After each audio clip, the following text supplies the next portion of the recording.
Hello friends, welcome to secret of சமையல். இன்னைக்கு நம்மளோட சேனல்ல நாம பார்க்க போறது ரொம்பவே டேஸ்டியான ஒரு ப்ரோக்கலி கீமா மசாலா. இது வந்துட்டு சப்பாத்தி, நான், ரோட்டி அதுக்கெல்லாம் ரொம்ப டேஸ்டியான ஒரு காம்போவா இருக்கும். ப்ரோக்கலி வச்சு என்ன செய்யறது அப்படின்னு யோசிச்சுட்டு இருந்தீங்கன்னா, நம்ம வீடியோக்கு கீழே இருக்கிற டிஸ்கிரிப்ஷன்ல ப்ரோக்கலி ரெசிப்ஸோட பிளேலிஸ்ட் லிங்க் கொடுத்துருக்கேன். கண்டிப்பா செக் பண்ணி பாருங்க. உங்களுக்கு கண்டிப்பா யூஸ்ஃபுல்லா இருக்கும், ரொம்ப ரொம்ப பிடிக்கும். ட்ரை பண்ணி பாருங்க. சரி வாங்க, இப்போ டிலே பண்ணாம வீடியோக்குள்ள போலாம். இந்த செம்ம டேஸ்டியான ப்ரோக்கலி கீமா மசாலா எப்படி செய்யலாம்னு பார்க்கலாம். ஒரு வடைச்சட்டி அடுப்புல வச்சிருக்கிறேன். இதுல வந்துட்டு கொஞ்சமா எண்ணெய் விட்டுக்கலாம். சும்மா ஒரு டீஸ்பூன் அளவுக்கு விட்டீங்கன்னா போதும். இதுல நான் வந்துட்டு ஒரு பெரிய வெங்காயத்தை இந்த மாதிரி ரஃபா சாப் பண்ணி வச்சிருக்கிறேன். ஒரு 6 முந்திரி பருப்பு, ஒரு அரை டீஸ்பூன் அளவுக்கு கசகசா, 1 டீஸ்பூன் சோம்பு, ஒரே ஒரு ஏலக்காய், 3 கிராம்பு, கொஞ்சமா பட்டை, இது எல்லாத்தையும் இந்த எண்ணெயில சேர்த்திக்கலாம். இதை வதக்கிக்கோங்க. இது வந்து லேசா செவந்து வதங்கணும், அது வரைக்கும் வதக்கிக்கலாம்.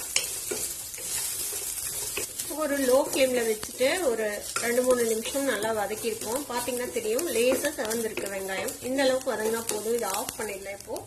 இப்போ நம்ம வதக்கினதை மிக்சி ஜாருக்கு மாத்தியாச்சு. இப்போ இது கூடவே 1.5 டீஸ்பூன் அளவுக்கு மல்லித்தூள் சேர்த்திக்கோங்க. இது கூடவே 1 டீஸ்பூன் அளவுக்கு மிளகாய் தூள் சேர்த்திக்கலாம். நான் சேர்த்தது காஷ்மீர் சில்லி பவுடர். இப்போ இதுக்கு தேவையான தண்ணி விட்டு ஒரு பேஸ்ட் அரைச்சு எடுத்துட்டு வந்துடலாம். இப்போ நல்லா ஸ்மூத்தான ஒரு பேஸ்டா அரைச்சு எடுத்தாச்சு. இப்போ இது இருக்கட்டும் தனியா. இப்போ ஒரு சாப்பர் எடுத்துக்கோங்க. இதுல வந்துட்டு நம்ம ப்ரோக்கலி போட்டு நல்லா சாப் பண்ணிக்க போறோம். இப்படி சாப்பர் இல்லைன்னா நீங்க வந்துட்டு கத்தி வச்சு நறுக்கிக்கலாம், இல்லைன்னா மிக்சியில கூட ஒரு ஓட்டி எடுத்துக்கலாம். இப்போ இதை சாப் பண்ணி எடுத்துட்டு வந்துடலாம்.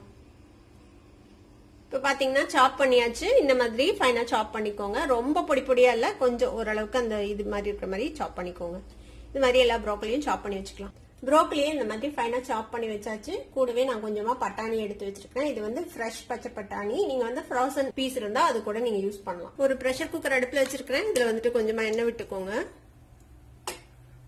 எண்ணெய் சூடாகட்டும். இதுக்கு இடையில நான் வந்துட்டு கொஞ்சமா பெரிய வெங்காயத்தை இந்த மாதிரி சாப் பண்ணி வச்சிருக்கிறேன் ஃபைனா. ஒரு பாதி பெரிய வெங்காயம், ஒரே ஒரு பச்சை மிளகாய் இந்த மாதிரி ஸ்லிட் பண்ணி வச்சிருக்கேன். ஒரே ஒரு வரமிளகாய், அதையும் கிள்ளி வச்சுக்கோங்க. ஒரு சின்ன சைஸ் தக்காளியை இந்த மாதிரி சாப் பண்ணி வச்சுக்கோங்க. எண்ணெய் சூடாயிடுச்சு. இதுல கொஞ்சமா சீரகம் சேர்த்திக்கலாம், ஒரு 1/4 டீஸ்பூன். இப்போ இது கூடவே இந்த வரமிளகாய், பச்சை மிளகாய், வெங்காயம் சேர்த்திக்கோங்க.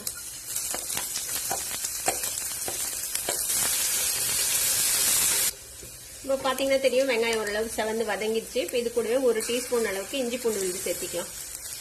இஞ்சி பூண்டு விழுதையும் நல்லா வதக்கி விடுங்க, பச்சை வாசனை போற வரைக்கும். இஞ்சி பூண்டு விழுதும் லேசா வதக்கி விட்டாச்சு ஒரு நிமிஷம். இப்போ நம்ம சாப் பண்ணி வச்சுக்கிறேன் இந்த தக்காளியும் சேர்த்திக்கலாம். தக்காளி நல்லா மேஷ் ஆகி வதங்கட்டும், அது வரைக்கும் வதக்கி விட்டுக்கோங்க. தக்காளி நல்லா மேஷ் ஆகி வதங்கிடுச்சு. இப்போ இந்த ஸ்டேஜ்ல நம்ம பச்சை பட்டாணி சேர்த்திக்கலாம். ஃபர்ஸ்ட் இந்த பச்சை பட்டாணியை இந்த எண்ணெயில கொஞ்ச நேரம் வதக்கி விடுங்க, ஒரு நிமிஷம்.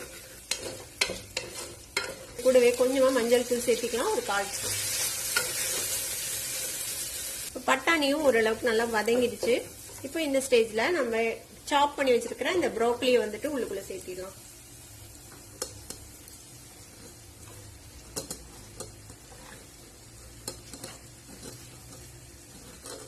நான் இன்னைக்கு ப்ரோக்கலியும் பட்டாணியும் மட்டும் சேர்த்துறேன். நீங்க இதுல தேவைப்பட்டா உங்களுக்கு பிடிக்கும்னா சோயா சங்க்ஸ் கூட சேர்த்திக்கலாம், கொஞ்சமா உருளைக்கிழங்கு சாப் பண்ணி சேர்த்திக்கலாம், கொஞ்சம் வேரி பண்ணி நீங்க சேர்த்திக்கலாம். நல்லா இதையும் நல்லா மிக்ஸ் பண்ணி விடலாம். இது கொஞ்சம் கலர் மாற வரைக்கும் இது வந்து இந்த எண்ணெயில வதக்கி விடுங்க. இப்போ இந்த கிரேவிக்கு தேவையான அளவுக்கு உப்பு சேர்த்திக்கலாம்.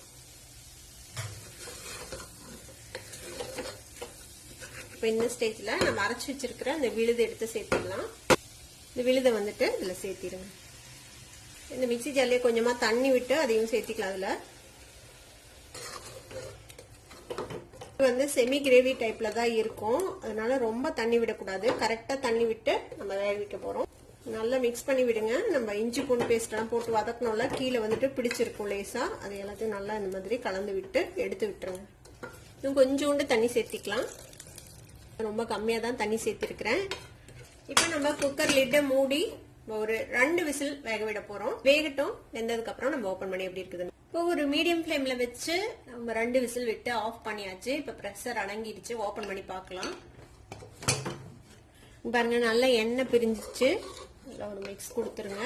இதுல நம்ம முந்திரி பருப்பெல்லாம் சேர்த்திருக்கிறதுனால கீழே வந்துட்டு பிடிக்கிறதுக்கு வாய்ப்பு இருக்குது. அதனால தண்ணி பார்த்தது மாதிரி வச்சுக்கோங்க. ஃப்ளேம் வந்து ரொம்ப ஹைல வைக்க வேணாம். திருப்பியும் அடுப்பை ஆன் பண்ணிக்கலாம்.